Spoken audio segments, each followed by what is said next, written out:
usaha Rani. Setelah memeriksa kembali alamat dari catering yang dicurigai itu, tanpa menunggu waktu lama, tanpa banyak pertimbangan lagi, Rani langsung meluncur ke lokasi untuk memastikan siapa pelopor dari RR Catering itu. Kalau bener kalian, awas aja. Udah pasti kalau kalian emang terniat buat matiin usaha Rinjani. Kalian emang pecundang. Gak bisa bersaing secara sehat. Mulut Rani terus komat-kamit di sepanjang jalan. Dia tidak bisa berhenti menggerutu karena kesal.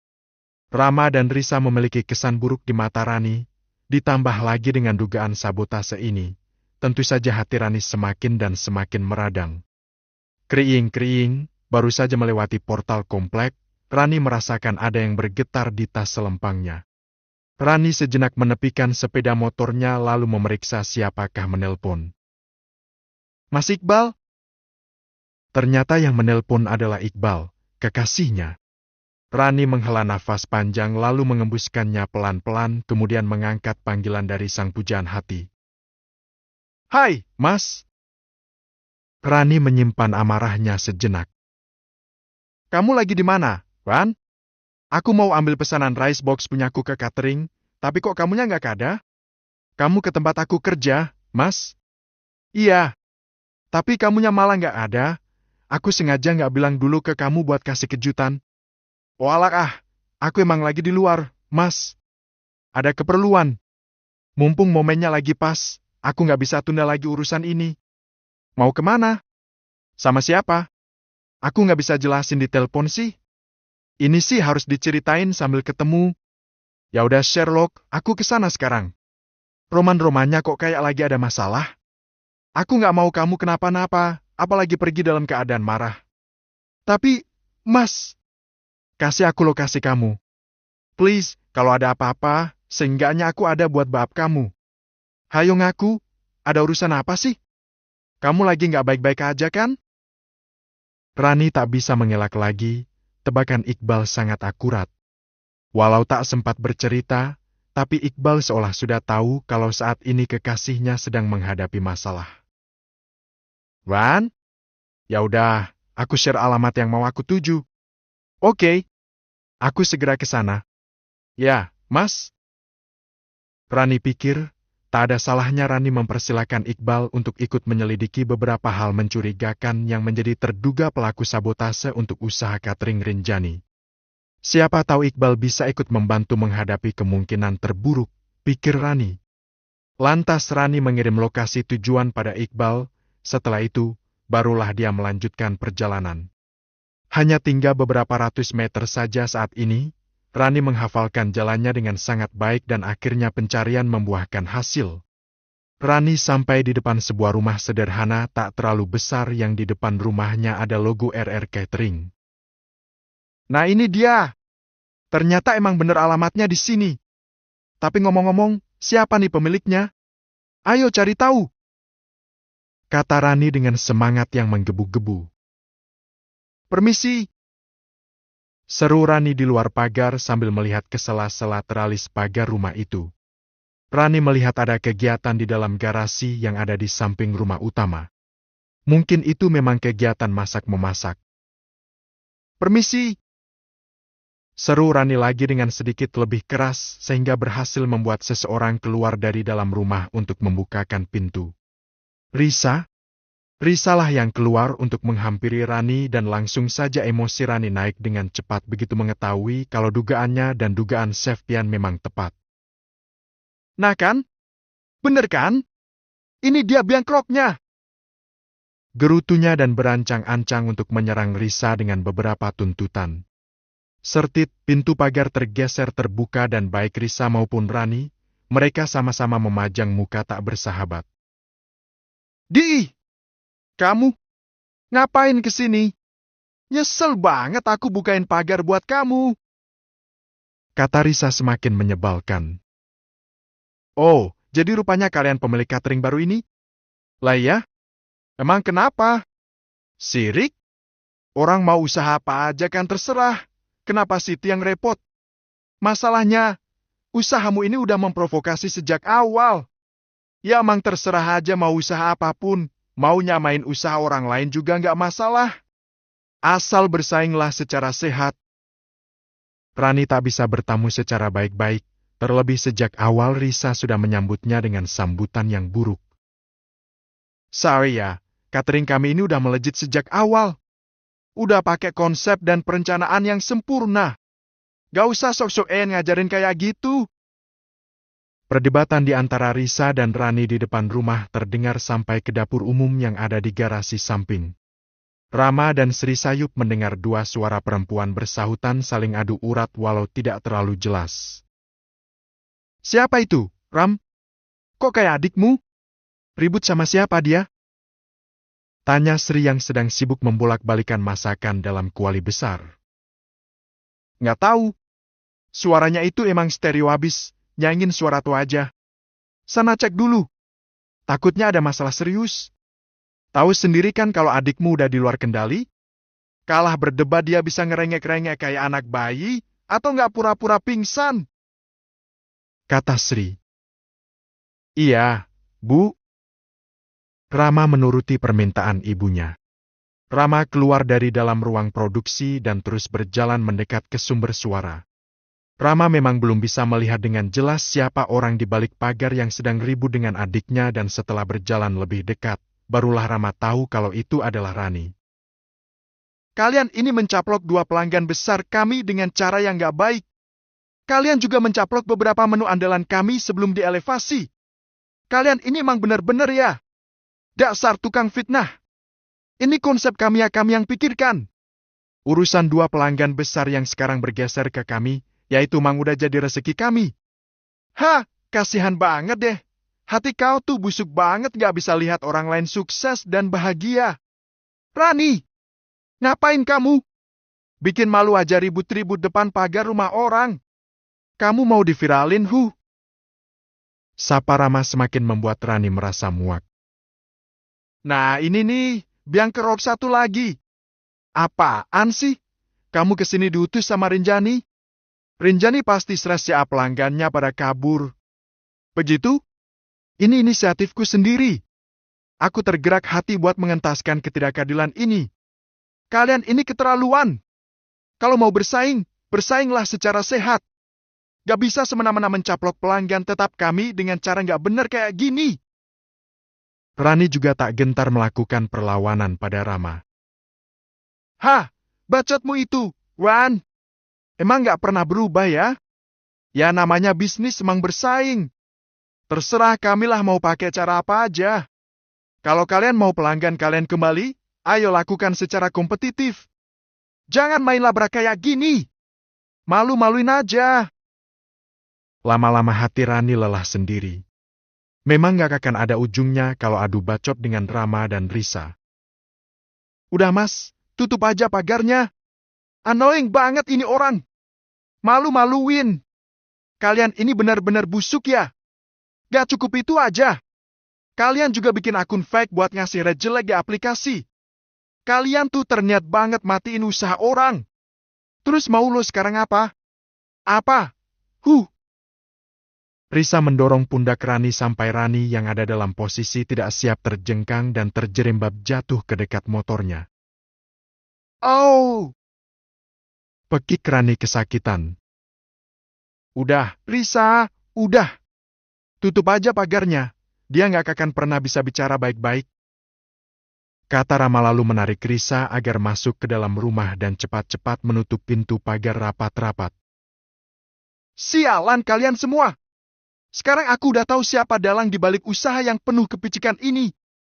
Usaha kalian dimulai dengan niat gak bener. Usaha kalian tuh gak akan langgeng. Teriak-teriak Rani penuh emosi dan kesulitan untuk bangun karena merasakan sakit yang luar biasa pada tulang ekornya. Rani sadar kalau itu akan percuma karena Risa dan Rama sudah pasti akan menutup telinga.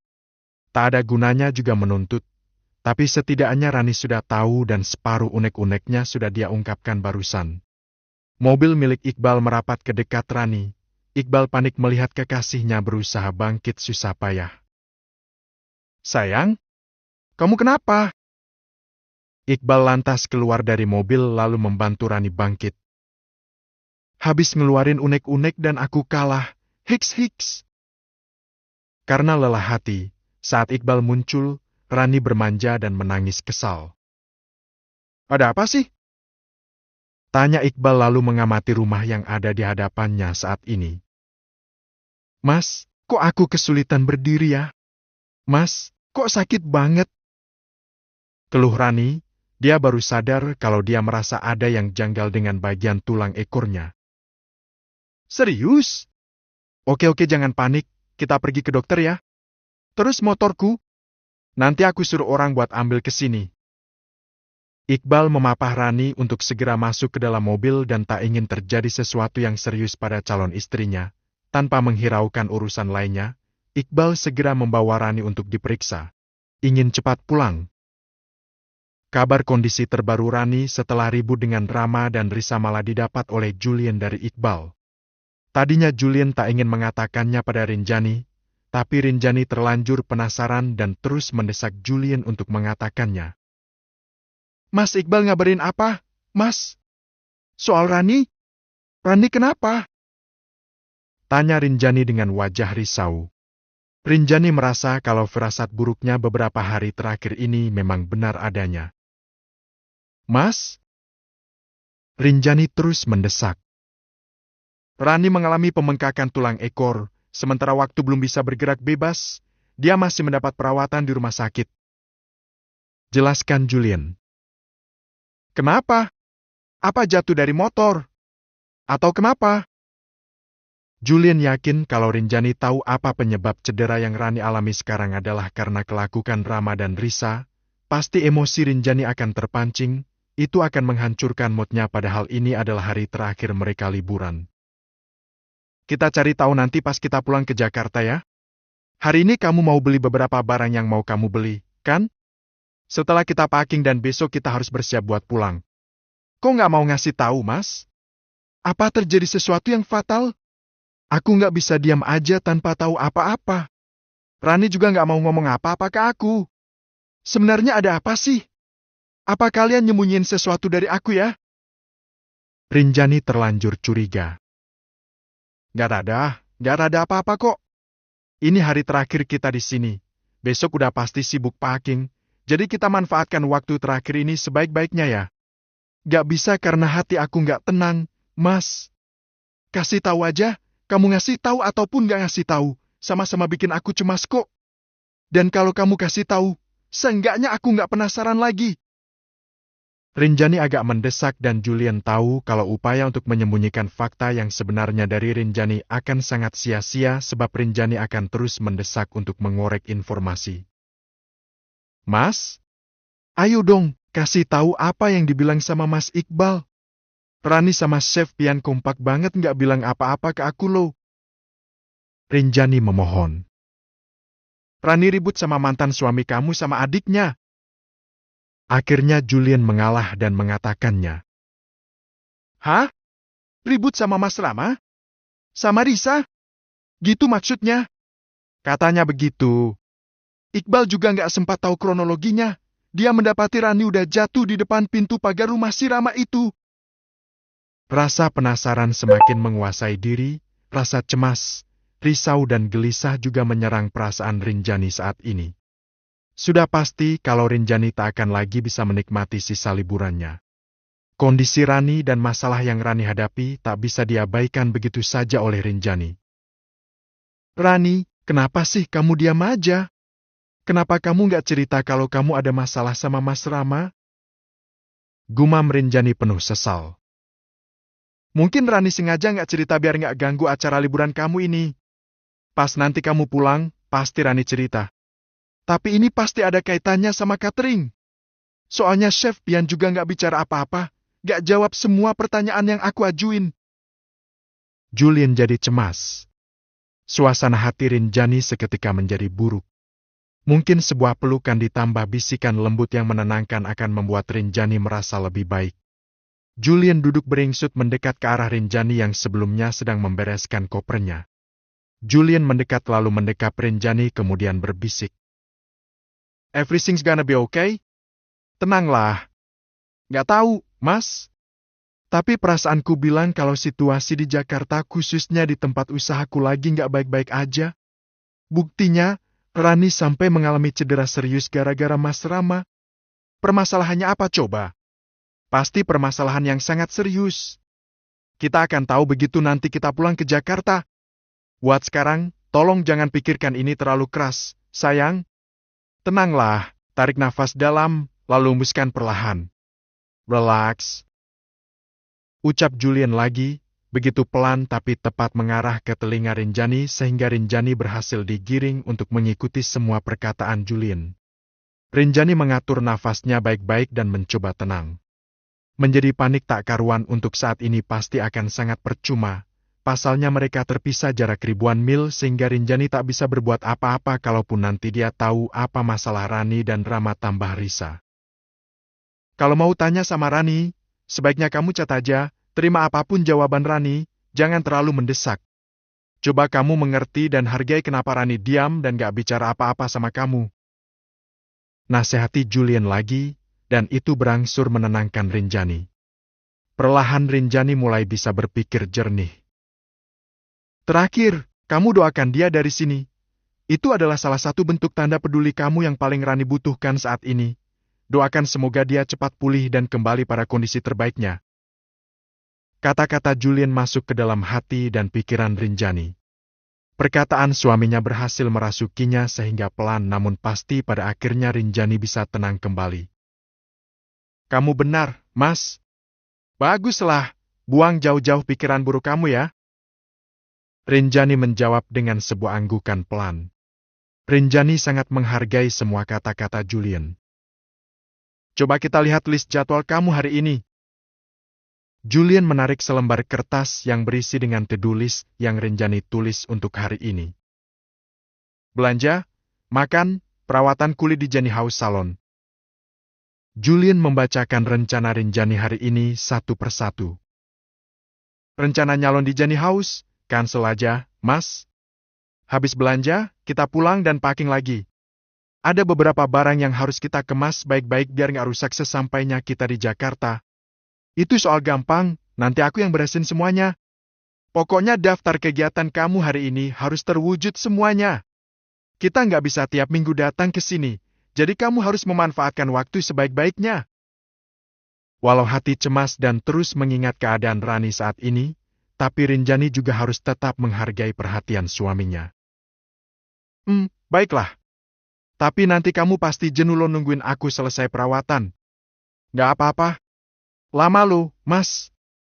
Iya, nggak apa-apa. Yang penting kamu happy. Rinjani hargai itu walau hatinya terus mengingat sahabatnya. Setelah itu, Rinjani tak lupa untuk mengirim pesan singkat pada Rani dan berharap akan dibalas. Tapi andai tak dibalas pun, Rinjani tak akan menuntut pada Rani. Rinjani hargai sikap diam Rani. Pasti Rani punya rencana baik di balik sikap diamnya ini. Pemulihannya butuh 2-3 minggu. Selama itu, Anda disarankan untuk bed-rest total. Tidak melakukan banyak kegiatan selama cedera tulang ekor Anda masih belum pulih. Jelaskan dokter spesialis tulang yang saat ini menangani Rani. Baik, dok. Terima kasih. Hanya Iqbal yang menjawab. Sementara Rani sedang membayangkan bagaimana dia bisa hanya berdiam diri tanpa kegiatan apapun selama 2 minggu. Bagaimana pula pekerjaannya di catering? Rani benar-benar tak bisa membayangkan, tapi Iqbal tak pernah lelah menyemangati Rani. Semangat, Beb! Rani hanya tersenyum getir, senyum yang sangat tidak meyakinkan. Iqbal bisa saja terlihat tenang di depan Rani, padahal dia sedang menyiapkan gugatan pada Rama dan Risa atas perbuatan mereka yang telah menyebabkan kekasihnya cedera separah ini. The best boss. Sisa liburan Rinjani jadi kurang berkesan karena terus teringat akan keadaan Rani. Apalagi tak ada yang benar-benar memberi kabar apa yang terjadi sebenarnya. Alhasil, liburan impian Rinjani menjadi tak sempurna karena perasaan yang tidak tenang. Setibanya di bandara di Jakarta, sopir utusan Rudi menjemput dan langsung mengantar Rinjani dan Julian pulang ke rumah. Mereka tiba tepat pada tengah malam. Setelah membantu menurunkan semua barang-barang, sopir itu pulang. Rinjani tak lantas naik ke lantai atas, Rinjani hanya duduk bersandar di sofa di ruang utama. Dia sedikit jet lag sehingga merasa sekujur tubuhnya menjadi lemas, ditambah lagi dengan kondisi Rani yang terus mengganggu ketenangannya. "Besok kita jenguk Rani, sekarang kita istirahat ya," kata Julian. "Masalahnya kenapa Rani nggak mau jelasin apa-apa? Sebenarnya ada apa sih? Benar-benar bikin aku cemas." "Besok kamu akan dapat jawabannya. Ayo ke kamar, kamu pasti lelah banget. Aku bantu gendong ya." "Iya, Mas. Maaf yang repotin." "It's okay." Walau tidak tenang, tapi Rinjani juga harus tetap menghargai ajakan suaminya. Walaupun lelah, Rinjani yakin kalau malam ini dia tak akan bisa tidur tenang. Rinjani tak sabar ingin segera berganti hari agar bisa menengok keadaan Rani sekalian meminta klarifikasi dari beberapa hal yang sengaja Rani tutup-tutupi dari dirinya. Sebelum Julian membaringkan Rinjani, Julian mendudukan Rinjani di ujung ranjang. Julian lebih dulu melunakkan bantal dan memastikan tak ada sesuatu pun yang akan mengganggu kenyamanan istrinya. Kamar itu sudah 2 minggu ditinggalkan, harusnya spraynya diganti, tapi karena sudah lelah, mereka pun tak mempermasalahkan itu. "Udah, sini, berbaringlah," kata Julian. Rinjani pun berbaring di tempat yang sudah disiapkan oleh suaminya. "Makasih ya, Mas. Kamu ngerasa nggak sih kalau sepulang liburan, aku jadi agak gendutan? Ya nggak sih? Kok mendadak ini kasur jadi menyempit gini?" "Masa sih?" "Enggak ah. Perasaan aku aja kali ya." "Ya, Jangan itu cuma minum perasaan kolagen kamu. Divine kalau kamu nggak Pagi mau siang kayak malam gini. makan makanan Aku Korea. nyesel banget Sekarang nggak aku beliin kangen Divine makanan Nusantara. Besok kalau sempat, kita makan-makan ke rumah makan Sunda ya, Mas." "Siap, Ibu Bos." "Hah? Ibu Bos?" "Yes you are. Kamu bosnya sekarang." Di saat Rinjani sedang mengalami perasaan yang tidak stabil, Julian selalu menyempatkan diri untuk membuat Rinjani merasa lebih baik. Walau dengan candaan garing dan klise, tapi Julian selalu sukses membuat mood Rinjani membaik. "Jadi besok pagi sehabis sarapan kita langsung jenguk Rani, habis itu kita makan-makan ya?" "Ya, sekarang kita bobo ya," kata Julian lalu menyelimuti Rinjani agar semakin nyaman. Aku belum skincare-an lo, Mas. Kelewat sehari nggak akan bikin cantik kamu luntur, kan?" "Ih, Mas. Esti, udah. Tidur." Julian tidak mengizinkan Rinjani untuk turun lagi dari tempat tidurnya. Julian pikir istrinya perlu istirahat full agar besok bisa berstamina kembali dan memulai hari dengan tubuh dan pikiran yang fresh. Itu poin utama untuk mendapatkan wajah cantik yang berseri. Percuma skincare rutin tapi hati dan pikiran tidak istirahat. Lagi pula, Rinjani sudah cantik sempurna di matanya. "Bahaya, Mas." Risa dan Rama sedang lembur merekap beberapa laporan pemasukan hari ini. Lalu Risa tampak panik ketika mendapat kabar dari Rani. "Bahaya kenapa?"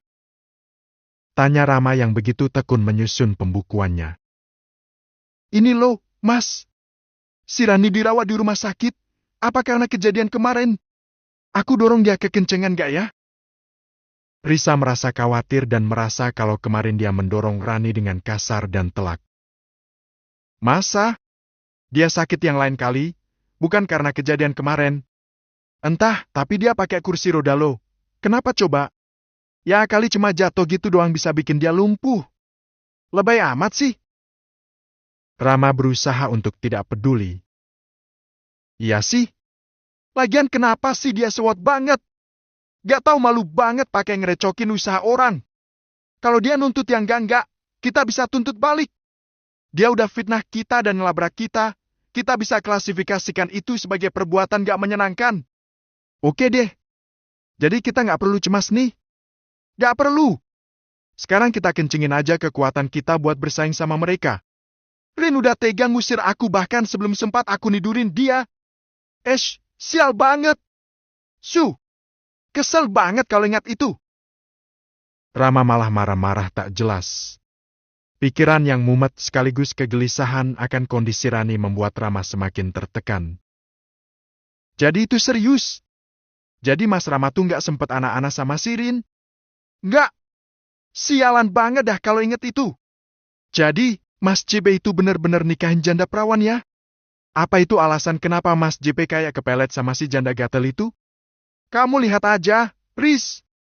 Gimana cantiknya Rinjani? Lihat dari ujung kaki aja udah ketahuan gimana isiannya.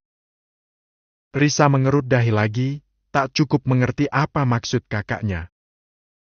Gimana? Dari ujung kaki, apa bisa dilihat gimana isian seorang perempuan? Kalau kakinya aja cantik, udah pasti dalemannya juga cantik. Risa melihat ke arah kakinya, maksudnya bagaimana ya? Pikiran Risa jadi traveling. Ngapain bahas beginian sih? Kamu masih single mana boleh ngobrolin beginian? Udah nih, lanjutin rekapannya. Aku udah capek, udah lelah. Rama beranjak dan dia memang sudah sangat kelelahan. Kok nggak diberesin sih? Beresinlah sama kamu. Tinggal 5 baris lagi kok. Kerjain yang benar. Besok aku cek lagi. Hah? Bosi banget sih. Kan kita udah sepakat kalau di sini bosnya ada 3. Aku, Mas Rama dan Ibu. Gak adil banget sih malah aku yang kerja lembur begini. Gerutu Risa yang malah ditinggal sendirian di ruang utama rumah. Esok harinya, Rinjani mendatangi Rani sehingga Rani tak bisa mengelak lagi dari pertanyaan-pertanyaan Rinjani. Setelah menanyakan kondisi terbaru, barulah Rinjani lanjut menanyakan masalah apa yang sebenarnya telah terjadi sehingga membuat Rani nekat melabrak Rama dan Risa ke rumahnya secara langsung. Jangan ditutup-tutupi, Wan. Mas Rama sama si Risa bikin ulah apa sih sampai bikin kamu nekat ngelabrak mereka? Desak Rinjani. Iqbal dan Julian hanya diam menyaksikan obrolan serius di antara para wanita mereka. Maafin aku ya, Rin. Ucap Rani tiba-tiba, membuat Rinjani semakin tidak mengerti. Kenapa harus minta maaf? Sebenarnya ada apa sih? Cerita aja. Baik buruk, pahit manis, kita harus kecap sama-sama, kalau ada masalah kita harus tahu dan selesaikan sama-sama. Rani rasa ini memang tak bisa ditutupi lagi karena pada akhirnya Rinjani akan tahu soal kebusukan Rama dan Risa. Sebenarnya, kita kehilangan 2 pelanggan besar kita. Kantor PT, Global dan kantor asuransi yang tiap hari pesan 80 box makan siang dari kita. Tiba-tiba mereka berhenti berlangganan, Rin. Dengan berat hati Rani mengabarkan. Jujur saja, Rinjani syak mendengar itu. Tapi demi untuk membuat Rani tetap tenang, Rinjani berusaha menyembunyikan rasa kecewanya. Ya udah nggak apa-apa. Mungkin mereka bosan, tapi kita akan bikin inovasi baru, promosi baru dan penawaran baru. Nanti kita pikirin sama-sama cara buat menggait mereka lagi, oke? Rinjani malah menyemangati Rani. Rani menatap Rinjani dan tak menduga kalau respon Rinjani ternyata sesantai itu. Kamu nggak kecewa, Rin? 80 box loh. Keuntungan kita bergantung pada pesanan-pesanan itu. Kok kamu santai banget? Itu nomor 2. Yang terpenting sekarang kamu pulih dulu. Baru nanti kita pikirkan soal itu. Tegas Rinjani. Rani jadi terharu. Rinjani benar-benar bos yang sangat baik. Walau kecewa, Rinjani tetap memprioritasnya keadaan dan perasaan Rani. Lin, kamu harus pulih. Aku tuh bakalan pincang tanpa kamu, Ran. Tanpa Chef Pian, tanpa para helper. It's okay kita kehilangan pelanggan, yang paling utama adalah kita semua baik-baik aja. Oh my, Lin, you're the best boss ke-1 I've had. Rani jadi terharu lalu memeluk Rinjani yang sejak tadi standby di samping ranjangnya. 2 sahabat itu sedang berpelukan dan masih disaksikan oleh para pria. Iqbal dan Julian merasakan betapa eratnya hubungan persahabatan di antara keduanya. Tapi, Rin, kamu bakalan sah nggak kalau yang udah merebut pelanggan kita tuh si Rama sama si Risa? Ucap Rani berbisik pelan saat mereka masih berpelukan. Jadi? Tanya Rinjani. Mereka bikin usaha yang sama persis dengan usaha kita, dan dari awal aja mereka udah menabuh genderang perang. Mereka kayak sengaja menyalip 2 pelanggan besar kita untuk beralih berlangganan pada mereka. Ini baru awal loh. Gimana kalau mereka terus melakukan manuver-manuver licik kayak begini? Mereka bikin usaha catering juga? Tanya Rinjani dengan raut wajah yang risau. Iya, Rin. Rinjani tak habis pikir, ternyata keluarga toksik yang hampir saja menjadi keluarganya itu memang belum ada habisnya membayangi ketenangan hidupnya.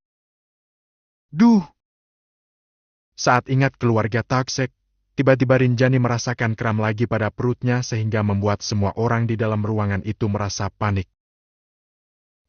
Rin, kenapa? Kenapa